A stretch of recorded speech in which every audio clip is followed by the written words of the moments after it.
Assalamualaikum warahmatullahi wabarakatuh. Assalamualaikum. Wahai guru kami, di zaman yang sekarang ini, bagaimana cara kita mencari seorang mursyid yang kamil, seorang guru yang bisa membimbing, guru yang sempurna, di mana seorang yang mursyid kamil ini diibaratkan seperti belerang merah, di mana biasanya belerang itu berwarna abu-abu, tapi belerang ini berwarna merah, saking berharganya seorang guru ini. Dan mohon arahannya. Sekian dari saya. Wassalamualaikum warahmatullahi wabarakatuh. Assalamualaikum warahmatullahi wabarakatuh. Berbicara tentang syekh, Imam Haddad rahimahullah ta'ala, beliau adalah syekh yang sesungguhnya. Ketahuilah bahwa mencari syekh itu penting, guru.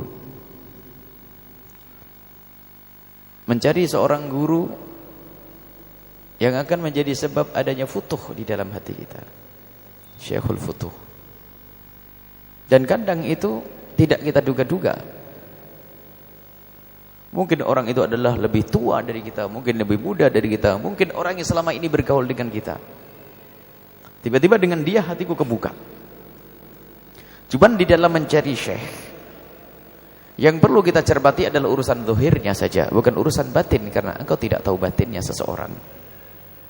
Kata Imam Haddad rahimahullah ta'ala, kalau seseorang benar-benar sungguh-sungguh mencari seorang guru mursyid, kalau seandainya secara lahir tidak bertemu, maka ketahuilah guru mursyid sudah Allah kirim ke dalam pintu rumahnya, di dalam hatinya Allah akan menemukan. Jadi dari hati yang tawadhu perlu seorang pembimbing. Ini adalah bagi kita yang mencari. Tapi bagi orang yang merasa jadi guru mursyid, ingat Dr. Buti pernah bercerita, guru mursyid di Syam itu jadi murid saja gak pantas, apalagi jadi guru. Perilakunya tidak memberikan contoh yang baik, lihat, maunya aneh-aneh tok.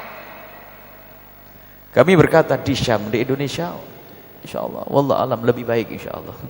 Itu di Syam, beliau cerita di Syam. Kadang tidak punya ilmu, bapaknya meninggal dunia langsung naik pangkat jadi guru mursyid, tidak mengerti ilmu, kemajuan, masya Allah. Sebab seorang mursyid ayyakuna aliman bi furu'i syariati. Di samping akidahnya benar, dia mengerti furu' syariah. Tidak mungkin menjadi seorang mursyid kalau dia seorang bodoh. Mursyid itu memberikan petunjuk, bimbingan bagaimana orang bodoh. Bukan gara-gara bapaknya mati langsung naik pangkat, itu bukan mursyid itu. Mursyid harus alim dia. Jadi carilah sudahlah dengan hatimu husnudzon, bahkan sampai suatu ketika husnudzon. Suatu ketika ada orang yang percaya gurunya sebagai seorang guru mursyid. Secara lahir tidak ada maksiat, sudah cukup. Kalau ada kesalahan satu dua wajar, dia manusia. Kita tidak, mursyid kita bukan seorang nabi yang tidak bersalah. Akan tapi ada seorang baik adalah di saat melakukan kesalahan dia mudah untuk bertobat. Itu cukup. Suatu ketika ada orang berguru kepada seseorang dan dia percaya dengan gurunya, Allah. Sampai suatu ketika guru saya ingin selalu datang ke tempat ini, akan tapi saya susah karena saya harus nyebrang sungai. Berikan saya amalan sekiranya bagiku mudah untuk nyebrang sungai. Sang guru mursyid mengatakan, bacalah bismillahirrahmanirrahim 1000 kali, nanti kamu akan mudah, sehingga sungai itu akan terlihat seperti daratan dan kau akan berjalan. Dia mengamalkan itu selama seminggu. Betul. Setelah mengamalkan seminggu atau sampai 40 hari mengamalkan itu semuanya. Dan ternyata betul. Karena khusnudzannya kepada gurunya, diamalkanlah amalan itu. Sampai dia bisa melewati. Setelah sampai di rumah, setelah itu sampai ke rumah gurunya, dia terkaget. Melihat gurunya keluar, dia melihat gurunya langsung pingsan dia. Bangun lagi, pingsan lagi. Bangun lagi sang ketakutan itu. Sampai dia, kenapa kau? Kenapa kau? Guru, di hatimu penuh dengan ulat. Sang guru kaget. Astagfirullah. Kenapa? Gurunya adalah munafik. Gurunya adalah pendusta. Muridnya tulus. Tapi karena ketulusan murid, dia jadi wali. Cuman setelah itu gurunya itu setelah begitu sadar kalau dirinya itu memang pembohong, rupanya gurunya itu menjadi wali setelah muridnya. Jadi gurunya menjadi wali setelah muridnya. Jadi ada kesadaran. Artinya ini satu contoh bahwasanya yang penting kita husnudzon kepada orang yang kita anggap guru dimanapun kita berada. Bahkan mungkin, mohon maaf, guru kampung kita mungkin dia yang hanya ngajari fasolatan sama kita, tapi orang yang tulus mungkin dia tidak maksiat, tidak ini. Secara lahir dia membimbing kita untuk benar, menjauhkan dari kemungkaran. Perilakunya adalah contoh, itu sudah cukup. Adapun urusan batinnya beliau adalah dengan Allah. Sampai kita diajari, ya Allah tutuplah mata kami dari aib guru kami. Sebab kalau kita melihat aib guru kita, takut kita tidak bisa husnudzon lagi. Kecuali memang maksiat terang-terangan.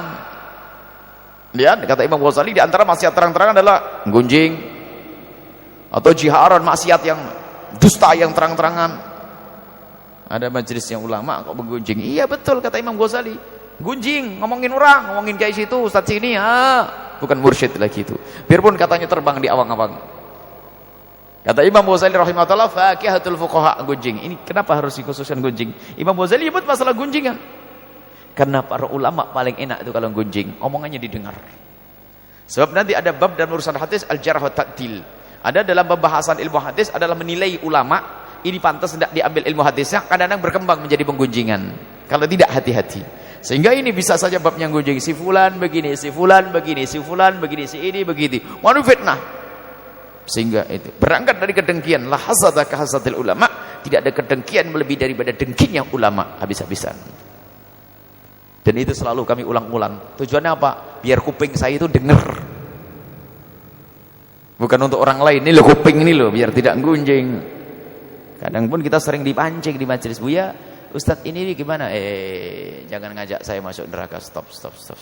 Saya tidak pernah kenal Ustadz itu, saya pernah dengarnya. Sering tadi majelis diajak ngerasain Ustadz. Tidak, saya tidak mau ngomongin orang. Amal saya sedikit mau dihabisin gitu, tidak selesai.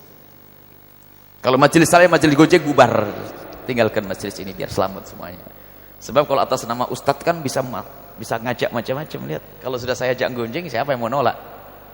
Oh, takut sama jubahnya kan? Ini tahu enggak Ustadz itu? Itu gini loh ya. Rusak semuanya, lihat. Kalau sudah mulai majelis gonjeng, tinggalkan ini. Ada pergi sana sahabat. Biar saya sendirian. Kalau saya sendirian enggak sempat gonjeng saya pasti. Nah, sebab kalau Anda tetap sama saya, Anda bagian dosa. Dosanya sama dengan saya yang gunjing.